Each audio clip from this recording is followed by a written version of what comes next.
Antes de mais nada, vocês tiraram fotos aí dos pastores.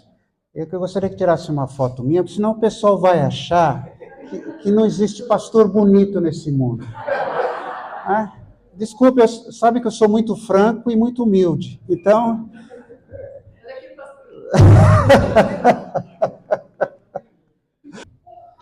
E eu queria falar sobre uma igreja revolucionária.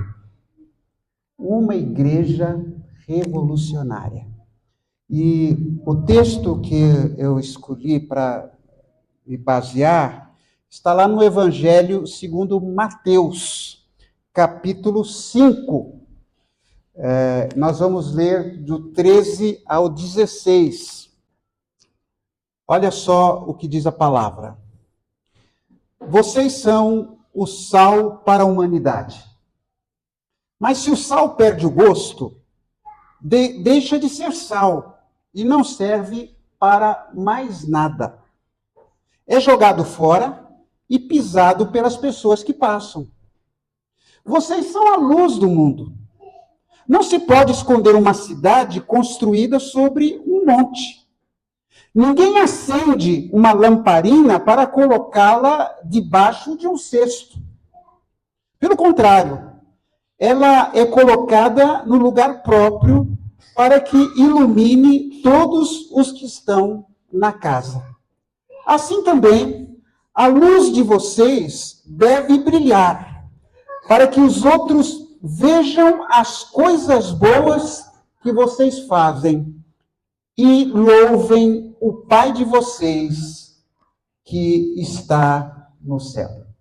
Esta é a palavra do Senhor para esta noite. Há uma igreja revolucionária. Eu acredito que os últimos 50 anos foram revolucionários. Primeiro nós tivemos a revolução cultural. Tudo tem mudado com uma rapidez impressionante. Os conhecimentos, comportamentos, modos de fazer. Você já parou para imaginar se a epidemia da Covid tivesse ocorrido há 20 anos? Ninguém podendo se comunicar, igrejas fechadas. E mesmo assim, as igrejas prosseguiram, criaram novas alternativas, cultos online. Isso é fruto desta época. Nós também tivemos a revolução sexual, que foi seguida pela revolução digital. Alguém aqui não tem celular? Eu sei que tem gente aqui que não tem Bíblia, mas tem gente que todo mundo tem. Eu aposto que tem. E nos últimos anos, também enfrentamos uma revolução política. Então, olha as transformações, as revoluções que aconteceram nos últimos 50 anos. E, de certa forma, nós estamos vivendo com aquelas famosas palavras do romancista inglês Charles Dickens, que no século XIX disse assim: foi o melhor dos tempos, foi o pior dos tempos. Foi a era da sabedoria, foi a era da insensatez. Foi a época da crença, foi a época da incredulidade. Foi a estação da luz, foi a estação das trevas. Foi a primavera da esperança, foi o inverno do desespero. Foi o melhor dos tempos, foi o pior dos tempos. Por um lado, vivemos tempo de maravilhas tecnológicas. A minha filha esteve recentemente por 4 meses nos Estados Unidos. E nós conversávamos todos os dias pelo celular. Ela mostrava lá onde ela estava, por onde andava, olhava para ela. Lembra antigamente, Não estou falando eu, mas no tempo do pastor Adilson, quando uma pessoa saía para viajar, a gente cantava aquele hino, pelo seu poder, até nos encontrarmos com Jesus. Porque quando alguém ia lá para Minas ou lá para Bahia, a gente acha, nunca mais vou ver esse cara. Hoje as pessoas vão para o outro lado do mundo e a gente conversa com elas assim, cara a cara. Isso não era possível anos atrás. Outro dia eu vi um orelhão. Lembra o que é o orelhão? Orelhão. E eu pergunto, qual foi a última vez que você conversou num orelhão? Eu nem me lembro mais. Lembra que a gente usava aquela expressão, a ficha caiu? Pois é, não existe mais. Alguém comentou que um pobre hoje vive melhor do que um rei há 125 anos atrás. Isso é verdade. Por outro lado, nós vivemos um tempo em que o ódio ameaça destruir a nossa sociedade. Apesar de todos os benefícios, as redes sociais se tornaram um grupo de mal-humorados, desatenciosos, pessoas exigentes, desconfiadas, acusatórias. Se você quiser ver a sua pressão arterial subir, passe alguns minutos diante do Twitter ou do WhatsApp, lendo aquilo que a tiazinha do Zap coloca lá. Tem hora que você tem vontade de explodir. Como é que pode alguém colocar um negócio desse e tornar público? Tem até testemunha dos seus erros. O mundo está precisando de igrejas revolucionárias. A palavra revolução pode me deixar apreensivo. Revolução. Mas eu não estou aqui falando de levantes armados, não estou falando de insurreição, não estou falando de rebelião.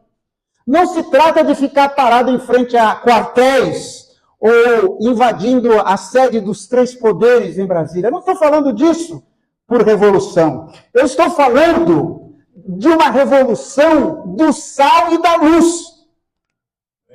Esta é a revolução. A revolução do sal e da luz. O nosso mundo está cada vez mais secularizado.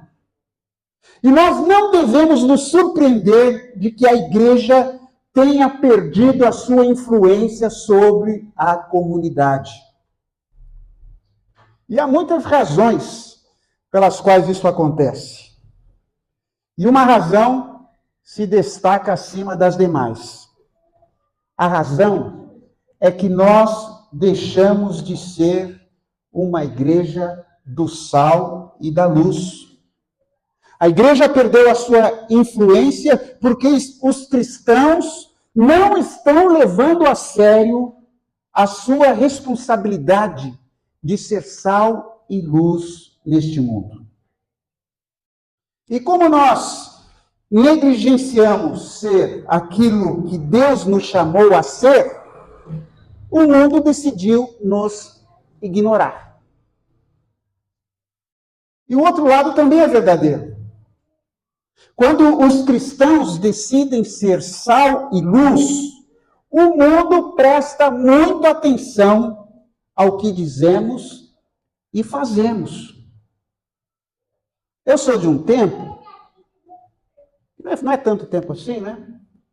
Mas os crentes eram zombados.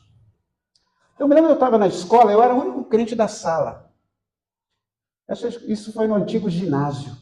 Acho que ninguém sabe nem o que é ginásio mais, né? Mas tinha um rapaz, a gente falava, ô crente! Ele me chamava assim, ô crente! É tudo zombaria. Tudo zombaria. Mas, seja na escola, seja no trabalho, quando alguém estava passando por um momento difícil, eles me procuravam.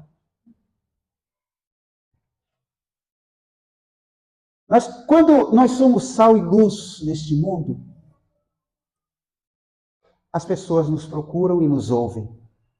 Quando nós não somos, as pessoas nos ignoram. Recentemente eu estava saindo do supermercado e ouvi um comentário de duas mulheres. Uma estava lá carregando um bebê no carrinho, levando, empurrando, e a outra, e elas estavam conversando. Eu peguei o bonde andando, mas eu fiquei de bituca ali, ouvindo o que ela estava dizendo. Aí uma disse assim para a outra: olha, tudo é ilusão. As pessoas vão à igreja, principalmente a igreja evangélica, achando que será uma maravilha. Não terá fofoca. E elas, essas igrejas evangélicas, são as piores. Aquilo me deixou triste. Deu vontade de olhar, eu falar para ela, falei, poxa vida, aqui eu sei, o pastor Edson já me falou, não tem fofoca. Né? Então, estou tranquilo em falar isso aí. Né? Gente, nós precisamos de uma revolução do sal e da luz em nossos dias.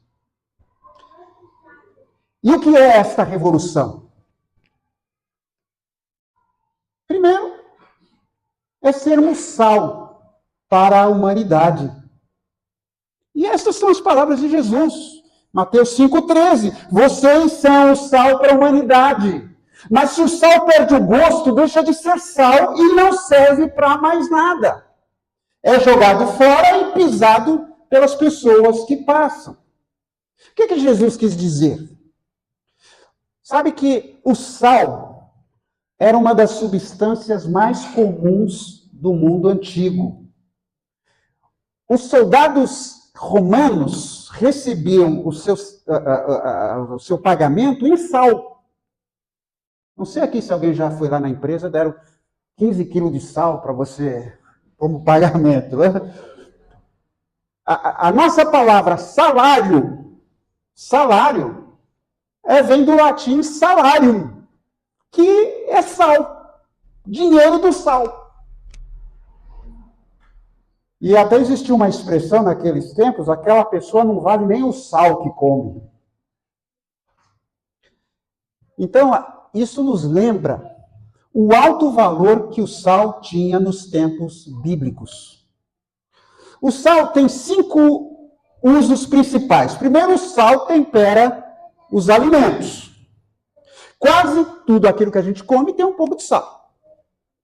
Segundo, o sal conserva os alimentos. E este foi, sem dúvida, o principal uso do sal na época de Jesus. Conservar a comida. O sal retarda a deterioração. Não impede o processo de decomposição, mas retarda e impede a sua propagação. A carne deixada por si, ela vai estragar. Mas se você curar aquela carne com sal, ela vai durar muito tempo. Lembre, naquele tempo não existiam frigoríficos, não existiam geladeiras. Então, eles passavam sal para a carne não estragar. Em terceiro lugar, o sal pode ser usado até para curar feridas. O sal é um antisséptico e mata alguns tipos de bactérias. Então, a pessoa pode passar sal na ferida. O sal também fortalece. Sem ele, o nosso corpo enfraquece rapidamente. E é por isso até que os romanos davam sal para os seus soldados, para que eles pudessem se fortalecer. E o sal também cria a sede. Sempre que você come lá uma batatinha ali no McDonald's, você tem que tomar um refrigerante junto, e ajuda lá os coitados lá do McDonald's. Observe, irmãos. Jesus falou que nós somos o sal da terra. Ele usou essa metáfora. Ele não disse que nós somos o mel da terra. Eu estava pensando nisso, porque hoje a gente tem um tipo de evangelho mel. Assim, sabe assim, tudo muito bacana, docinho, igrejas docinhas, tudo assim. Você nem sabe que está numa igreja, né? Já viu esse tipo assim? Você vai numa igreja assim, você aquele culto levinho, levinho, que parece nem que aquilo é evangelho. Mas, tudo bem, mas nós somos o sal. E como é que isso se aplica a nós, que somos seguidores de Jesus? Nós devemos ser o sal que dá sabor a um mundo insípido. E devemos ser o sal que preserva este mundo da decomposição. Às vezes a gente fala, esse mundo, né, uma decadência. Esse mundo, tanta coisa errada. Mas por que isso? Porque está faltando o sal. E onde é que está o sal? Está aqui. Nós somos o sal. Então nós não estamos fazendo o nosso trabalho. Seja lá no seu emprego, seja lá na sua vizinhança, seja lá onde você estuda, está faltando um sal. Está faltando você saudar aquele ambiente. Jesus nunca teve ilusões sobre este mundo, porque ele conhecia o verdadeiro caráter deste mundo. É como um pedaço de carne podre, deteriorando-se cada vez mais dia a dia. Gente, uma das primeiras coisas que eu faço ao acordar, depois da leitura da Bíblia, é ler os jornais. E quando eu estou assim meio não muito bem, eu já nem leio o jornal, porque já não estou bem. Se eu ler o jornal, todo dia tem umas barbaridades. Né? Nós temos a mais avançada tecnologia. Cada dia temos avanços na medicina, na ciência, nas comunicações, na produção em massa, e ao mesmo tempo o clima moral cada vez está mais sombrio. Lembra do 1 João 5,19? Sabemos que somos filhos de Deus e que este mundo inteiro está sob o controle do maligno. Nós vivemos uma sociedade moralmente decadente. É como um pedaço de carne deixado todo dia ali no sol. A decadência é lenta no início, até que a coisa fica podre. O que é preciso para deter a propagação do mal? Era disso que Jesus estava falando. E aqui está a parte mais emocionante. Não é preciso muito sal para fazer o trabalho. Apenas um pouco no lugar certo vai fazer o truque. Você lembra da história de Abraão, orando para que Deus poupasse Sodoma, porque o seu sobrinho Ló morava lá? Ele disse assim para Deus: talvez haja 50 pessoas direitas nessa cidade. Nesse caso, o Senhor vai destruir a cidade? E o Senhor disse sim para Abraão: não destrua. Então Abraão disse: pode acontecer que haja apenas 45 pessoas direitas lá. Destruirás a cidade por causa dessa diferença de 5. E o Senhor disse não para Abraão: não, eu não vou destruir se houverem 45. E ele tentou 40, depois tentou 30, e achava que não havia 30 justos em toda a cidade, então ele tentou novamente, que tal por 20? E Deus disse: eu pouparei os 20. Então Abraão respirou fundo e disse: Senhor, e se eu só puder encontrar 10? Vou poupá-los por causa de 10 pessoas justas, respondeu Deus. Pense nisso. Uma cidade inteira salva porque apenas 10 pessoas eram justas. 10 pessoas que fossem como sal. E lembre-se que Sodoma era um lugar completamente perverso. Foi uma cidade maldosa até o fim. No entanto, Deus a teria poupado para 10 pessoas justas. E como você sabe, Abraão não conseguiu encontrar nem 10 pessoas justas em Sodoma. Não é preciso muito sal para fazer o trabalho. Há um sociólogo americano chamado Robert Bellah. Ele disse num de seus textos: os valores governantes de toda uma cultura podem ser alterados quando 2% do seu povo tem uma nova visão. Tudo que você precisa é de 2%. E você pode mudar toda uma cultura. Isso se aplica à sua igreja, à sua sala de aula, ao seu local de trabalho. E se aplica a todas as vilas e cidades deste mundo. 2%. Não precisa toneladas de sal. Você, sozinho, que você seja a única pessoa justa do seu trabalho, você pode mudar aquele ambiente.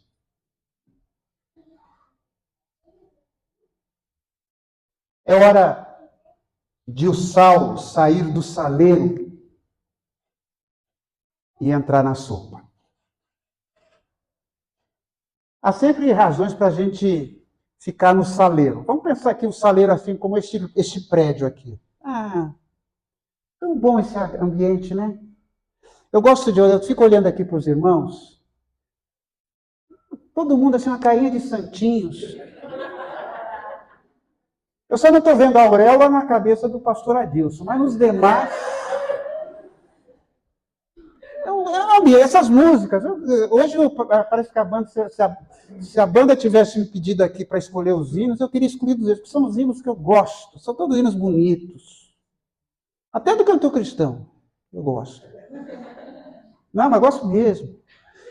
Eu não sabia nem ler. Era criança, minha mãe me deu uma Bíblia e um cantor cristão. Eu não sabia ler, mas ela me deu. Esse ambiente é gostoso. Ninguém está preocupado lá, minha bolsa, deixa eu ficar aqui segurando ela. Eu deixei minha bolsa ali. Ô, pastorete, cuidado ali que minha mala está aí. Ninguém está preocupado com isso, é um ambiente seguro, tranquilo.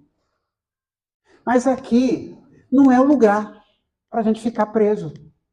Aqui é como o jogo de futebol, quando o meu glorioso Santos Futebol Clube joga.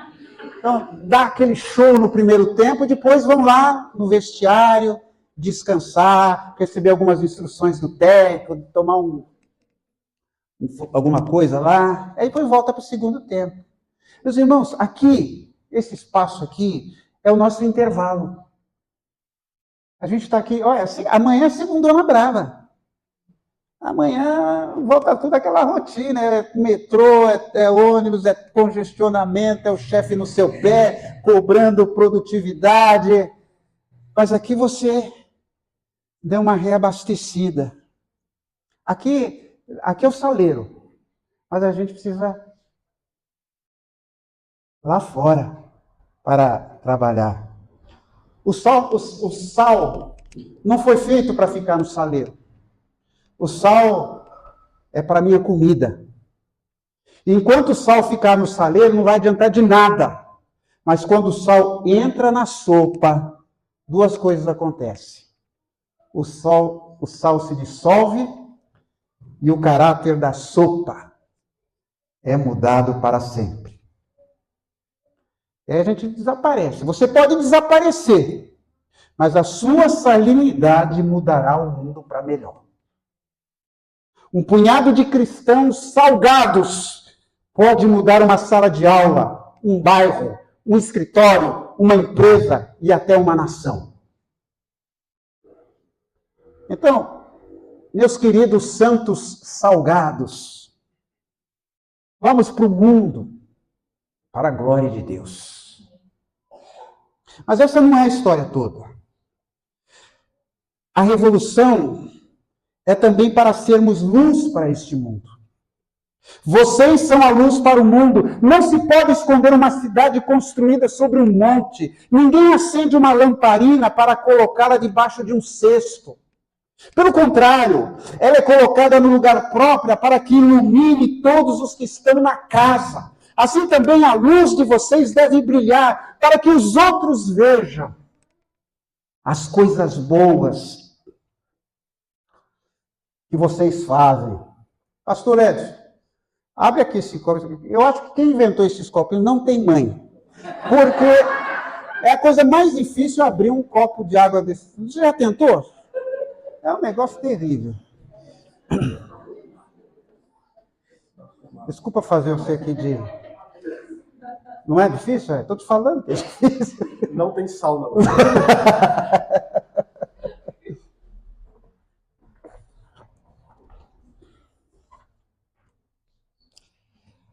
O dicionário define a luz como uma fonte de iluminação. Isso fornece a chave para a nossa definição. O que a luz faz? A luz penetra, a luz revela, a luz expõe. Se você tem gente que odeia ficar sozinha na escuridão, né? Principalmente quando a gente está num lugar estranho.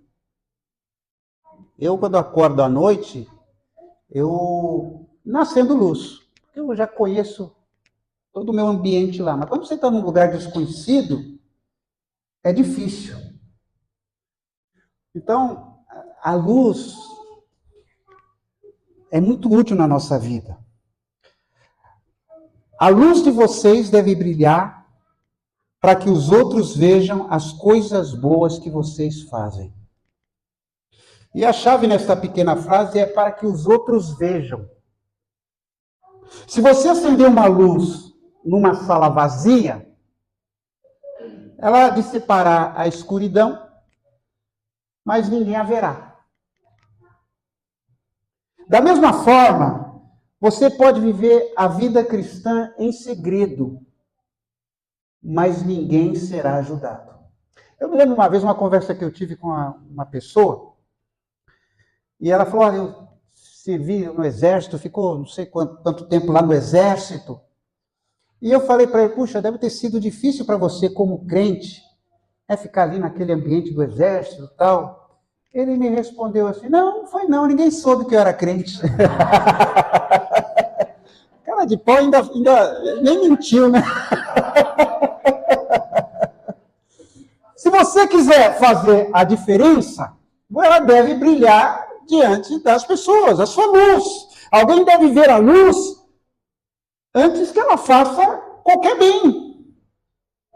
E Jesus disse que duas coisas aconteceriam quando você brilhar, ou brilhasse. Primeiro, os outros verão as suas boas ações.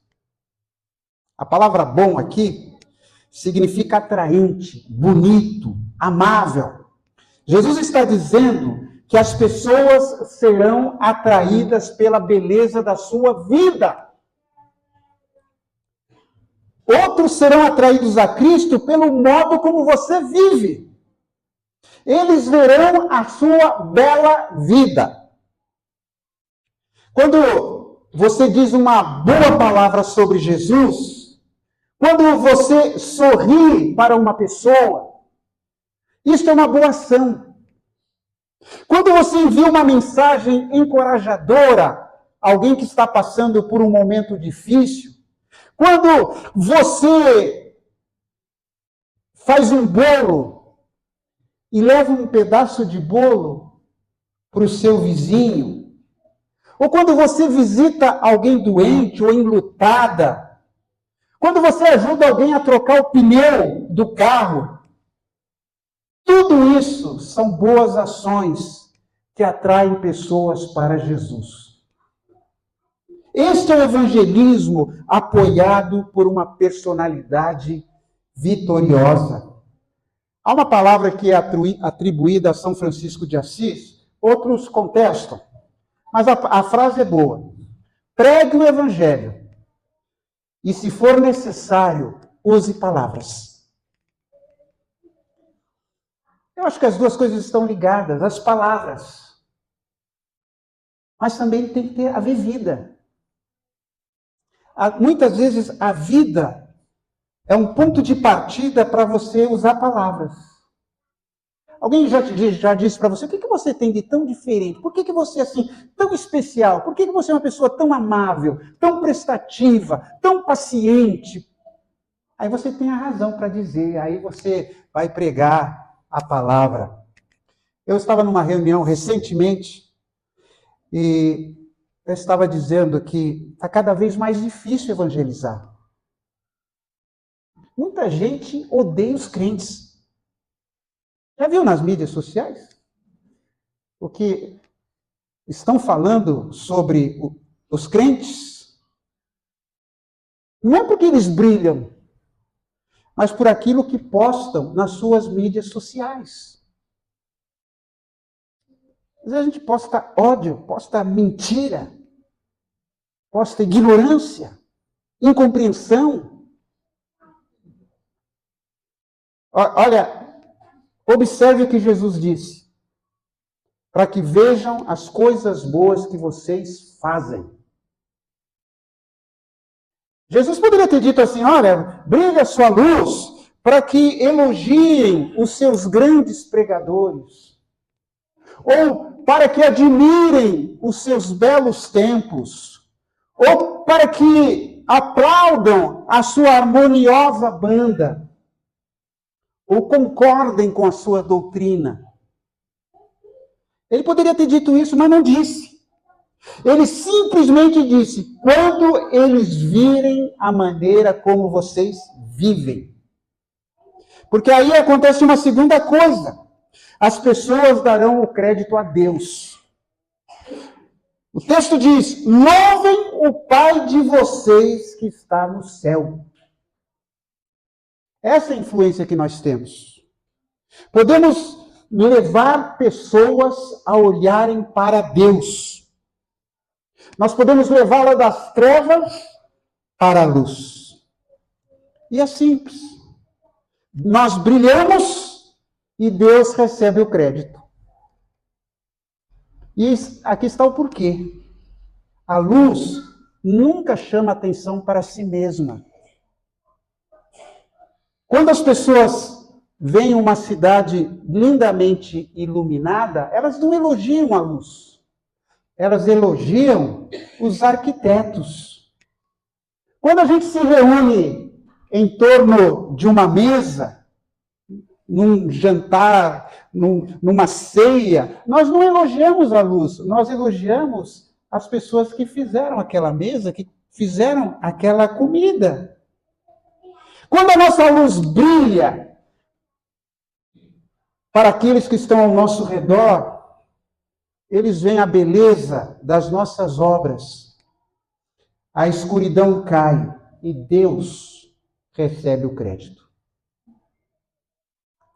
A Igreja Batista Vida Plena não está aqui para ser elogiada. A Igreja Batista Vida Plena está aqui para que Deus seja elogiado. A igreja deve funcionar como uma seta apontando para Deus. Eu gosto muito daquela palavra de João Batista. Convém que ele cresça e que eu diminua. Eu não consigo imaginar nada maior ou melhor. Nós temos em nossas mãos uma grande influência para o bem. Nós somos a luz do mundo. Podemos fazer uma diferença eterna para as pessoas no nosso redor. Ao verem a beleza da nossa vida, serão atraídas pelo Jesus que pregamos. Ao verem a luz em nós, verão aquele que nos dá a luz. Eles serão atraídos por nosso Salvador. E Deus receberá o crédito. E eu quero lhe contar a coisa mais empolgante sobre tudo isso. Se você é cristão, você já é sal e luz exatamente onde você está. Você não precisa de um bacharelado em sal ou de um doutorado em luminosidade. Você tem tudo aquilo que você precisa agora. Agora. Você é luz e você é sal. Então, saia do saleiro e entre na sopa. Saia de debaixo do cesto e deixe a luz se espalhar. Eu falei agora há pouco sobre decadência moral que se desenrola à nossa volta. Mas que ninguém se desespere. Quanto mais escura a noite, mais brilhante será a nossa luz. Vocês percebem que hoje em dia a gente não vê mais estrelas? Quase. Por causa da luminosidade da cidade. Mas você vai lá para o campo, vai para um lugar distante, você vai ficar impressionado. Eu estava numa fazenda de um parente, eu pedi para colocarem uma rede no meio do pátio ali, para que eu ficasse olhando à noite as estrelas. Então, assim, quanto mais escuro, mais a gente brilha. Quando o mundo está no seu pior, o povo de Deus deve estar no seu melhor. Fomos feitos para dias como estes que estamos vivendo, meus irmãos. Eu gosto muito daquela oração de um missionário. Ele dizia: Senhor, envia-me para o recanto mais escuro da terra. Que oração ousada. Pior lugar do mundo. Me manda para lá, para levar a sua luz. E o que terá que acontecer para voltarmos a ser sal e luz do mundo? Nós temos, em primeiro lugar, que nos tornar agentes purificadores que impedem a propagação do mal. E devemos iluminar as trevas espirituais ao nosso redor, pela ousadia da nossa palavra e pela beleza da nossa vida. Que ninguém se deixe enganar. Não vai ser fácil colocar isso em prática. O mundo não quer sal e luz, mas ele precisa desesperadamente de tudo isso. O mundo não lhe dará uma medalha de honra por se juntar à revolução do sal e da luz. Mas você deve se juntar de qualquer maneira neste trabalho. Então, quero deixar com você 2 compromissos simples que podemos assumir. Primeiro, ao compromisso do sal. Eu abalarei meu mundo com a verdade de Deus. Isso pode significar falar no trabalho, pode significar recusar-se a envolver-se em certas práticas, pode significar ser criticado pelos seus valores e pela sua fé, pode significar tomar uma posição impopular em questões públicas. O sal, quando colocado numa ferida, ele arde, mas depois purifica. Eu vou abalar o meu mundo com a verdade de Deus. E em segundo lugar, ao compromisso de iluminar.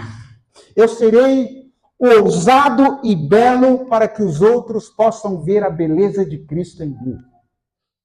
Isto certamente envolve atos de bondade diários.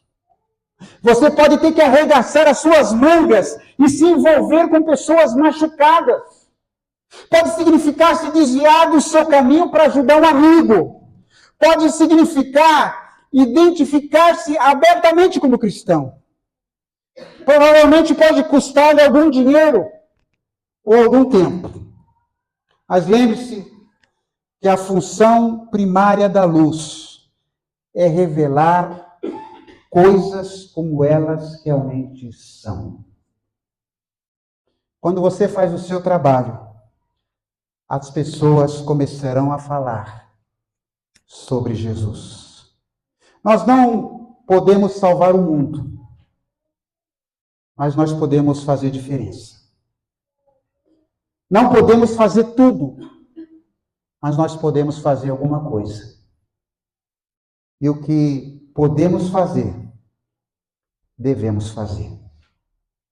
É disso que se trata ser sal e luz. É melhor acender uma vela do que amaldiçoar a escuridão. O mundo está escuro e cada vez mais escuro. É hora de brilhar. É hora de sermos crentes salgados e crentes brilhantes. Jesus está chamando. Quantos de nós vamos nos juntar à revolução do sal e da luz? A minha oração é que a Igreja Batista Vida Plena seja plena de luz. Seja uma igreja de gente salgada, de uma igreja brilhante. E possa começar a revolução aqui nessa rua, e indo até onde Deus sabe que pode ir. Que Deus nos ajude. Eu peço a Deus que me ajude a ser isso que eu acabei de pregar. E que ajude você a ser isso que acabaram de ouvir. Deus os abençoe e continue usando esta igreja como um instrumento em suas mãos. Muito obrigado, meus irmãos.